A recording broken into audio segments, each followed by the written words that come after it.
بما انه بزاف منكم فوطاو على المملحات اون ستوري، راح نعطيكم وصفه تاع مملحات الكورني بصح بالديول برك. نبداو بلا فارس. هاد لا فارس تصلح لكامل المملحات، دونك غارديوها.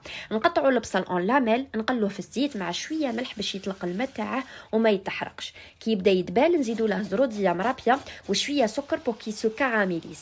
نمرقوا بالماء ونحطوا لهم طوماطيش كونسونطري ونخلوهم يطيبوا في غردهم.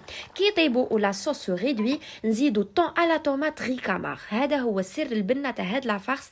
لاسوسياسيون تاع البصل وزروديه كاراميليزي مع الطون على طوماط اي جوست بارفيت. نفوتوا للي كورني، يسون فاسيل ا رياليزي. واش نتبعوا لي كونساي اللي غادي نمدهم لكم. اطولوا الورقه تاع الديول على 4 وقطعوها، زيتوا لو مول تاع لي كورني ولووا عليه هذيك الورقه وغلقوا بلا كل اللي هي فرينه مع ما. ننصحكم انه الورقه تاع الديول تكمل سوا مع الكورني باش من بعد كي تنحوهم ما يعذبوكمش. تقدروا تقلوهم ولا طيبوهم في الفوغ بلا ما تحمروهم بزاف باش ما يتكسروا لكمش.